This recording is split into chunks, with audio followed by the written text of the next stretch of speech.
Hay lugares donde las pesadillas son tan antiguas como la propia Tierra. Pero, ¿qué pasa cuando llega una pesadilla nueva, una de carne y hueso, y ocupa el lugar de la anterior? Pues hoy vamos a explorar una historia de los llanos de Colombia que responde precisamente a esa pregunta. Imaginen oír esto en mitad de la noche.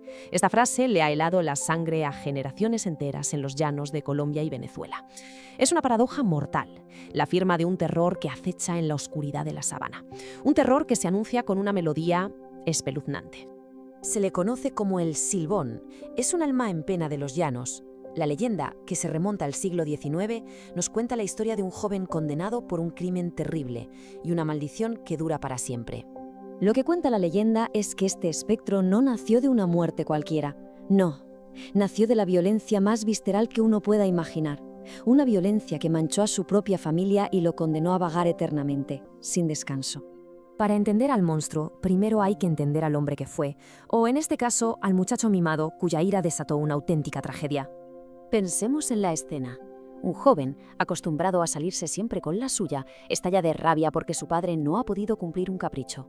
La leyenda dice que, cegado por el alcohol y la furia, no solo lo mató, sino que lo descuartizó para llevarse un trofeo macabro, y se lo entregó a su propia madre para que lo cocinara, sin que ella supiera que estaba preparando los restos de su marido. Cuando el abuelo del joven descubre el parricidio, el horror se convierte en una furia, en una justicia implacable. No hubo piedad. Lo que hubo fue una maldición que sellaría el destino de su nieto para siempre, convirtiéndolo en un presagio de muerte. El castigo fue tan brutal como el crimen.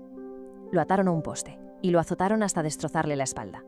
Para aumentar el tormento, frotaron sus heridas con ají picante. Y finalmente, el corazón de la maldición. Fue condenado a cargar con los huesos de su padre en un saco por toda la eternidad, perseguido sin tregua por unos perros demoníacos. Y así es como nació la leyenda, un ser altísimo, casi esquelético, que vaga por la sabana emitiendo ese silbido que va subiendo por las notas musicales. Se dice que busca a borrachos y a mujeriegos para beberse el aguardiente de sus ombligos.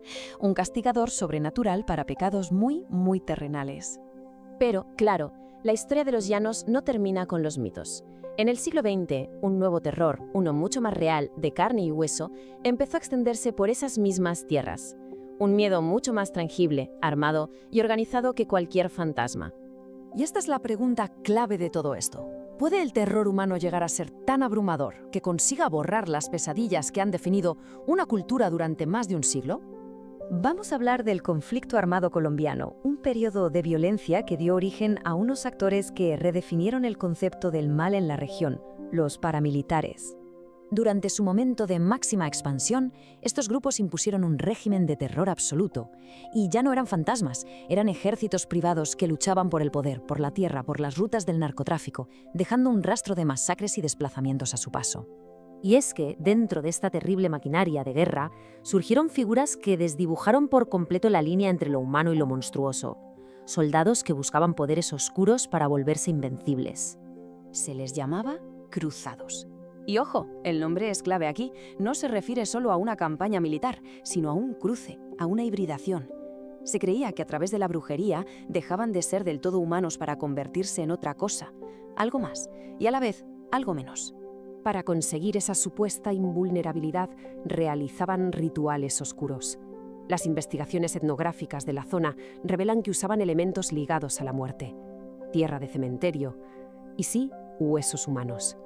El objetivo era muy claro: transformarse, convertir sus propios cuerpos en armas para la guerra.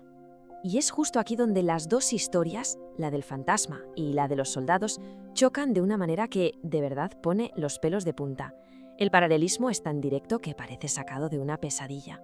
Recordemos por un momento la maldición central del mito. La condena de El Silbón es cargar con los restos de su crimen los huesos de su padre, un símbolo eterno de su pecado. Pues bien, ahora piensen en los cruzados, los nuevos terrores del llano. ¿Qué usaban en sus rituales para volverse invencibles? Huesos humanos. El mito y la realidad de repente se dan la mano a través del mismo elemento macabro. Y lo que pasó entonces es, desde un punto de vista cultural, fascinante. Los antropólogos que estudiaron la región se dieron cuenta de un fenómeno increíble. A medida que la violencia de los cruzados intensificaba, la gente dejó de hablar del Silbón. el miedo a los espantos se fue apagando. El monstruo real, el que te podías encontrar en el camino, se volvió mucho más aterrador que el del folclore. Vamos a comparar a estos dos monstruos, a ponerlos uno al lado del otro, para entender qué significa realmente este reemplazo, esta sustitución del miedo. Y es que esto lo ilustra a la perfección. Por un lado tenemos a El Silbón, una figura solitaria, un castigo sobrenatural que tiene una función moral. No bebas, no seas mujeriego. Es un mito, una moraleja. Y por otro, los cruzados. Esto ya no es un cuento, es un ejército. Ellos no castigaban pecados personales, eran herramientas de un terror sistemático con fines políticos y económicos. Eran una brutal estrategia de guerra. Al final, la historia de El Silbón y los cruzados es mucho más que un relato de terror. Es un espejo de cómo evoluciona el propio miedo. Y nos deja con una pregunta final, una bastante inquietante. Cuando la violencia humana imita las maldiciones de nuestros mitos más oscuros, ¿significa que nos hemos convertido en los monstruos que una vez inventamos para asustarnos en la noche?